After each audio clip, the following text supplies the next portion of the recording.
What's up, Tailgaters? My name is Tailgate Nate. Welcome back to my channel today. You guys know what day it is, right? Hope you do. It's Thursday. That's why I clicked on this video, isn't it? Unless you're watching this on some other day of the week. But no, as of recording, this is Thursday, which means it is time for my Week 10 predictions. This is the top 10 games that I'm most excited for coming up this week. This week has the potential for some major upsets to occur, really shake up the playoff race, make things really interesting, including a huge matchup in the SEC. But hey, before we get into all that, thank you guys for clicking on this video. If you enjoy, you can support the channel in a number of ways. You can like, comment, subscribe, do anything like that. Commenting is the one I'm really going to push here. If you see a game on this or in this video that you want me to preview, please leave it in the comment section down below, and I'll try to get to it if I have time. I should be able to. Not really doing anything tonight, but yeah. So let's go ahead and get into my top 10 games of Week 10. As usual, all times are going to be in Eastern Standard Time, and the lines and odds are as of recording this video. Again, as usual, they are subject to change. We're going to start off with a matchup in the Big Ten. The Ohio State Buckeyes are rolling into Lincoln with lots of momentum. They're going to meet a struggling Nebraska. This is the big new kickoff game on Fox. Ohio State is favored by 15, and I'm honestly kind of surprised that they're not favored by more, right? As usual, I'll give you some things to watch for in this one here. But the Huskers, I think, are going to have trouble with C.J. Stroud. Stroud's a very mobile quarterback, and he has some of the best weapons. And I'm going to go out and say I think he has the best weapons at wide receiver in all of college football, does C.J. Stroud. Really talented group of wide receivers and a really, really talented Ohio State team. Henderson and the Huskers rushing defense. So Travion Henderson has been a light for the Ohio State rushing attack this year. As a freshman, he has been absolutely fantastic, and he's going to go against the Huskers rush defense that, well, hasn't been bad this year, hasn't been great either. It's been nothing special, just kind of okay, right? So we'll see that matchup there, the battle in the trenches. I think that can be a little interesting to watch. And then the pass game of Adrian Martinez. He's starting to make bad decisions with the football again. That's a big part of why Nebraska has been struggling. And honestly, some of the picks he's throwing are not his fault, but he cannot turn the football over in this game because Nebraska will get embarrassed if that happens. Speaking of getting embarrassed, again, I'm surprised Ohio State is not favored by more here because I think Ohio State is going to come into Lincoln and roll. Fun fact, I am actually going to be going to this game. I'm going to be watching this game live in Lincoln in Memorial Stadium, and I think that's going to be a lot of fun. So I won't be able to watch a lot of the noon games. I'll keep up with it and stuff at the stadium, sure. But again, I'll be focused on the game at hand, right? I think Ohio State's going to win this one pretty easily here. 41-17 is my final score prediction. The Buckeyes continue their momentum. They get Purdue next week, and then it's crunch time for Ohio State with Michigan State and Michigan still on the schedule. Nebraska, you got to win this one to get to a bowl game. You got to win your last three to get to a bowl game, including this one. I just don't see it happening. Buckeyes win in Lincoln. In-state rivals Wake Forest and North Carolina are going to battle in a non-ACC game. What do I mean by that? The game is not going to affect the ACC standings. So Wake Forest is going to continue to be 5-0 and lead their division in the ACC, while North Carolina is going to continue to be 3-3 in their division in the ACC. But it's so these rivals can get around the scheduling issue with the ACC and play each other. This is the noon game on ABC. North Carolina is favored by 2.5. And I think this is going to be a really interesting but offensive game, right? Both of these defenses are going to be tested, and that is my main thing to watch, right? The Deacons are going to put the Heels D on their heels, but the Deacons defense is also going to be tested. Both of these offenses have been very impressive so far this year. Wake Forest has been more impressive than people thought, and I'm going to go ahead and say more impressive than North Carolina's offense, but North Carolina has a quarterback in Sam Howell that won't win the Heisman this year, most likely will not be a top NFL draft pick, but he's still a really darn good quarterback. And speaking of quarterbacks, you got to look at the other side at Sam Hartman, right? Who's been playing really, really well this entire year. This is a very interesting game here. Wake Forest going to try to remain undefeated here in this game. And I think the difference in this game is which defense makes the better plays, right? Which defense steps it up, makes the better plays. Statistically, I believe North Carolina has the better defense than Wake Forest, but I think it's going to be Wake Forest defense that steps up and makes the bigger plays here in this game. North Carolina, you have Josh Downs on the other side, but for Wake Forest, you have a lot of weapons, right? A.T. Perry, Jaquari Roberson, among others. I think Wake Forest is going to be too much for this North Carolina defense. I know everyone is picking North Carolina right now, but I like Wake Forest this year. I've started to come around to this team, starting to think they're really good again. This is a chance for Wake Forest to come out and prove that they are a legit team by beating a pretty good team here in North Carolina. I know they're sitting at 4, or not. They're sitting at 4-4. Not that impressive, but it's still a really talented team. I think Wake Forest is going to come into Chapel Hill and pull out the win here to remain undefeated. Liberty is going to be looking to pull off a major upset against an SEC opponent in Ole Miss, and it's Hugh Freeze's homecoming.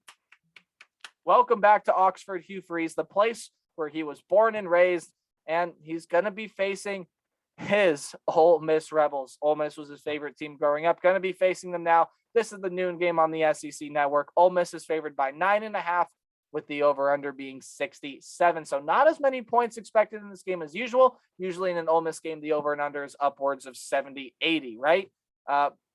For Ole Miss, especially on the defensive side, well, for Ole Miss on the defensive side, Malik Willis is going to be a big problem, right? Malik Willis has had his struggles with picks in recent games, yes, but Malik Willis, when he plays a good opponent, he really turns it on. Malik Willis is going to be a top NFL draft pick more likely than not, and then again, he's probably going to be drafted behind Matt Corral, who leads a great rush offense at Ole Miss, and they're going to be able to get deep into this Liberty team, right? Matt Corral also not afraid to sit back and throw the ball as well. I believe only has 1 or 2 picks on the year. So good on Matt Corral. Definitely a Heisman front runner right now as well. Malik Willis has had a surprising Heisman run this year, but with the 6 picks that he threw in 2 games, I don't necessarily see him winning it. Just like his team, right?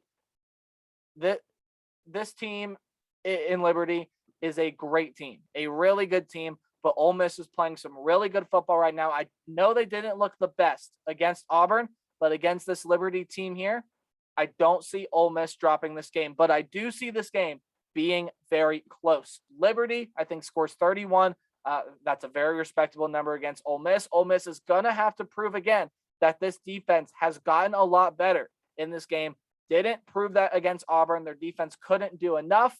Ole Miss defense, I think, does enough here to win this game. They win it 38-31, as the Ole Miss Rebels are going to improve to 7-2 over the Liberty Flames, who fall to 7-3.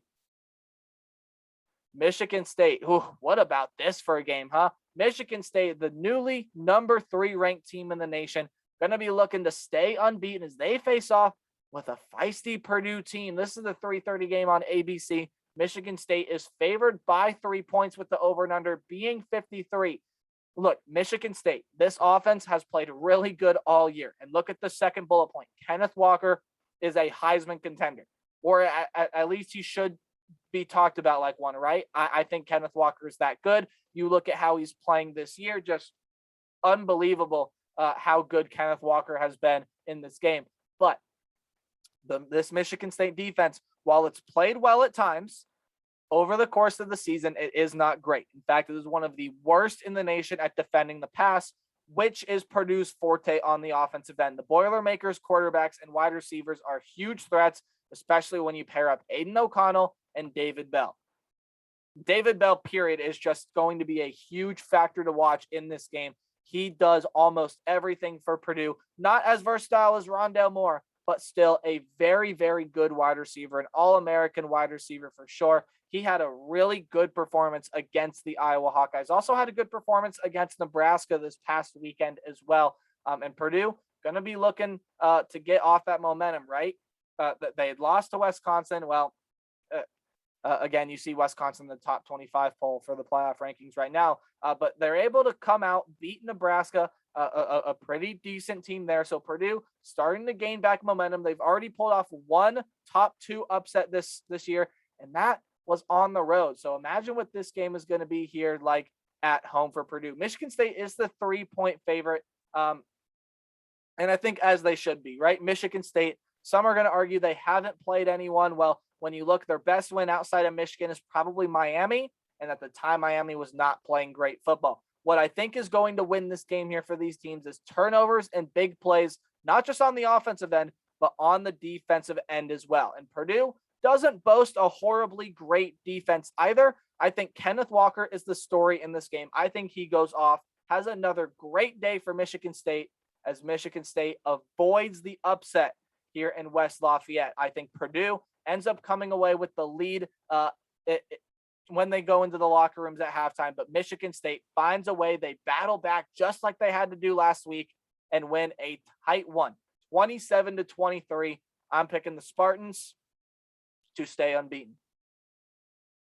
Oklahoma State taking on West Virginia. Playoff hopes on the line for the Cowboys as they currently sit as the 11th ranked team in the nation. This is the 3:30 game on ESPN. Oklahoma State sitting at 7-1, 4-1 in the conference, and they're 3.5-point favorites in this game, which I absolutely agree with. West Virginia, they've been kind of a disappointment this year, right? Haven't they? At least in my opinion, they've been a bit disappointment this year, especially on the defensive end. And that is my first bullet point, right? The Mountaineers defense needs to get back to form of how they were playing last year. Statistically, last year, they boasted a top 25 defense. It was really good. They did lose some guys this offseason that were key parts of that. But overall, I didn't expect this defense to take as much of a dip as it is taking this year. So the Mountaineers defense going to need to get back to form. Spencer Sanders is starting to play more consistently. He's found his weapon. He's found his favorite target at wide receiver. And Jaylen Warren, the running back, has been playing really well for the Cowboys as well. What I'm also curious in is for the Cowboys rush defense. It's one of the best in the nation, allowing under 100 yards a game. Letty Brown is one of the better running backs in the nation. That's going to be an interesting one to watch there. How does Letty Brown cope with this Cowboys rush defense that is absolutely stifling? But in my opinion, the quarterback play will be the difference here. Jarrett Doege has taken his game to a whole new level this year. Hasn't gotten a lot of support from his other guys, but is starting to sling it to everyone on this team.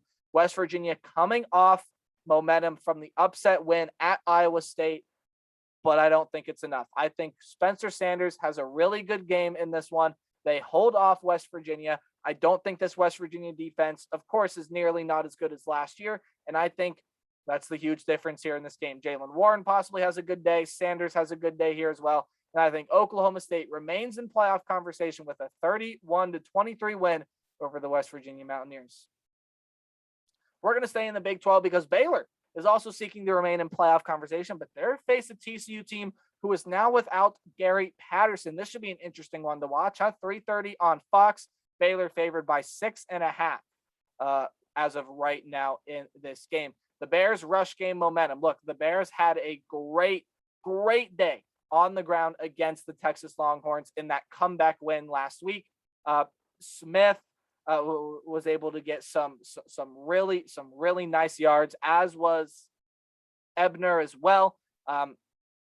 This Baylor offense has been playing really well, and their rush game was able to make up for a lackluster performance from their quarterback, Jerry Bohannon, who didn't throw a touchdown last week, but threw 2 picks. So we're really going to kind of see if Jerry Bohannon can rebound in this game. This is normally a very pesky TCU defense coached by Gary Patterson.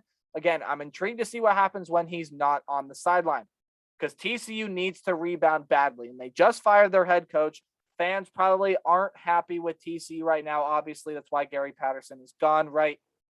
A change needed to be made there.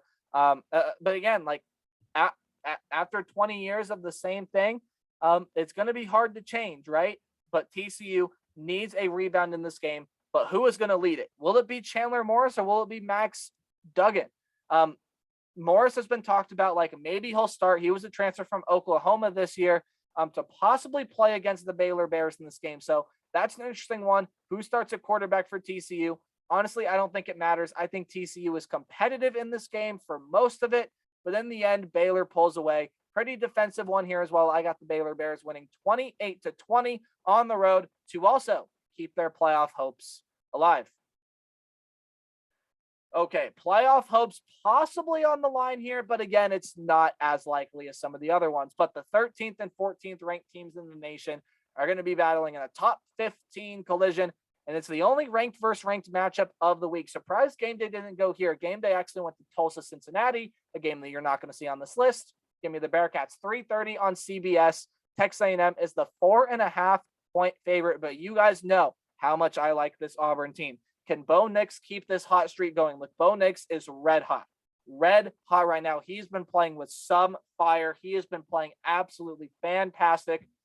It has to continue here against the Texas A&M defense that has been pretty solid all year long.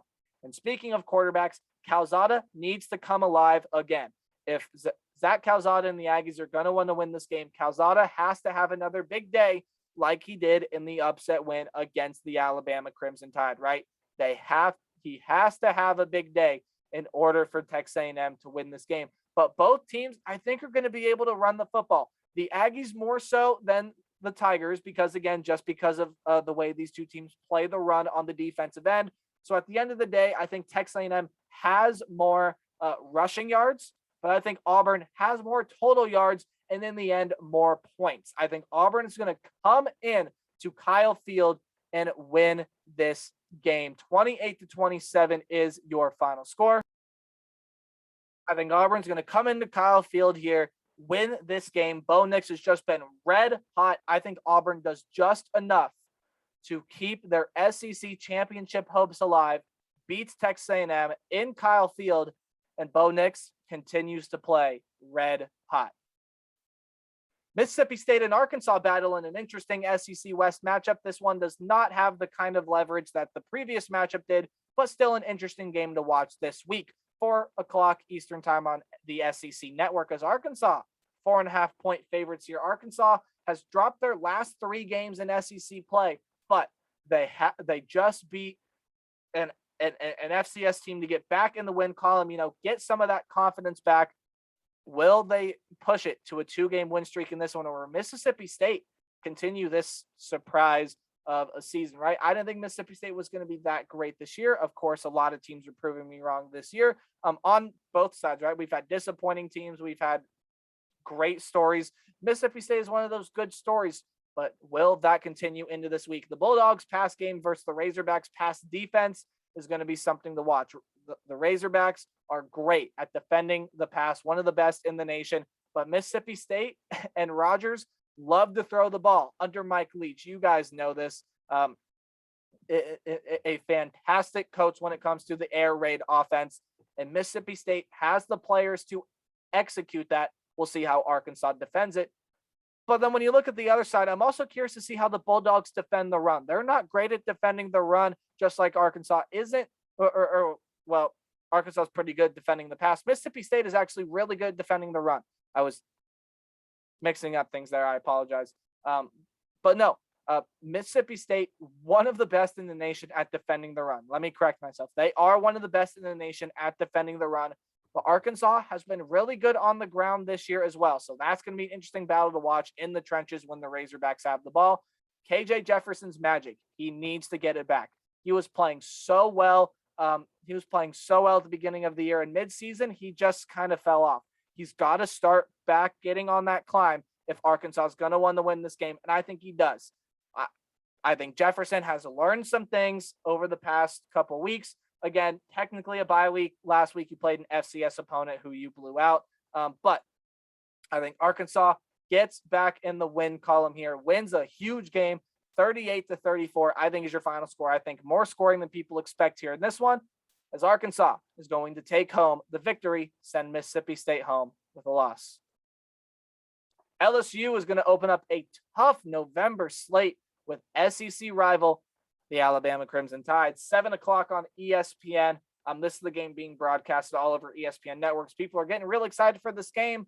Vegas is having a different mindset. 28.5 is the line here, favoring Alabama, of course, but man, 28.5 feels like a lot, doesn't it? But it's also not, because LSU has been a disappointment this year. They have not played well, and Alabama, well, they're playing like Alabama, right? If it ain't broke, don't fix it. Alabama they've had moments this year where they've been cut and they've bled, including in that loss to Texas A&M, including in that almost loss to Florida, right? But Alabama has held strong throughout most of their games. Again, coming in here, this is just a lopsided matchup. In order for LSU to win this game, the defense has to play its best game of the year, and Max Johnson must play the game of his life. Not just of the year, like of his freaking life. Max Johnson needs to come up here and light it up. He needs to light it up, have a fantastic game. And LSU has probably watched a lot of tape of that Texas A&M and Alabama game on what Texas A&M was able to exploit. I think LSU is going to look to exploit some of those things that Texas A&M exploited, but in the end, it's really not going to matter. I have Bama winning this game by 25. 45-20 is your final score prediction. The Tide roll here in this one. And the final game I'll be previewing this week is Oregon. They are the number 4 ranked team in the nation as determined by the playoff committee, and they're out to show some improvement since that week 2 game against Ohio State and their playoff potential against the Washington Huskies, a struggling team this year. 7:30 game on ABC. This is the primetime matchup. Oregon favored by 7. The Ducks are starting to get back to form from when they beat Ohio State in week 2. It's starting to look like that team that beat the Buckeyes in Columbus, right? That huge win, probably the best win of the year, besides Texas A&M beating Alabama, right? But possibly one of the best wins of the year. Really, really good stuff I've seen from Oregon the past couple of weeks. Ever since that loss to Stanford, they've been getting better, and Anthony Brown is starting to play like the quarterback that he needs to play like. But in this game, he is going to be going up against the nation's best pass defense. I think allowing slightly over 150 yards a game through the air. That's it. That's all Washington has allowed this year. They have some really good players in the defensive back 7, especially in the defensive backfield for Washington. Some really good players, and they've played really well defending the pass. But it's not a great rush defense, and that is also where Oregon thrives. That's where Oregon beat Ohio State, is on the ground game, and not to mention the playmakers Oregon has on defense. Kayvon Thibodeau, Noah Sewell, among others. Oregon is starting to get back to form, and I think they continue that way here in this game. I think Oregon avoids the upset. 27-17 is my final score prediction, as the Ducks are going to beat Washington on the road. Still an intriguing game with Utah on the road coming up for Oregon, but nonetheless, I think they give Washington a loss and has Washington kind of reeling, hoping maybe they can make a bowl game this year. And Washington, a win here would be huge, would absolutely shake up the playoff race, but I just don't see it. I think Oregon is playing too well right now, and I think they're going to start to get even better as the weeks go on. They have something to prove to the playoff committee. Even being ranked at number 4, Oregon wins this one. And that is going to do it for my predictions this week. Let me know what you guys think in the comment section below. And as always, remember to play hard, tailgate harder. Be sure to like, comment, subscribe. I'll see all of you guys on Saturday with my Ohio State fan reaction. Will probably look a little different. Probably take some videos at the game, edit them together. Should be a lot of fun, though. I'll be in Lincoln this past Saturday. Enjoy your college football Saturday. There is a game on tonight, and man, I hope you guys have enjoyed Maction as much as I have, right? Those have been some fun games, but I'll say it again. Remember to play hard, but tailgate harder. I'll see all of you guys in the next one. Goodbye.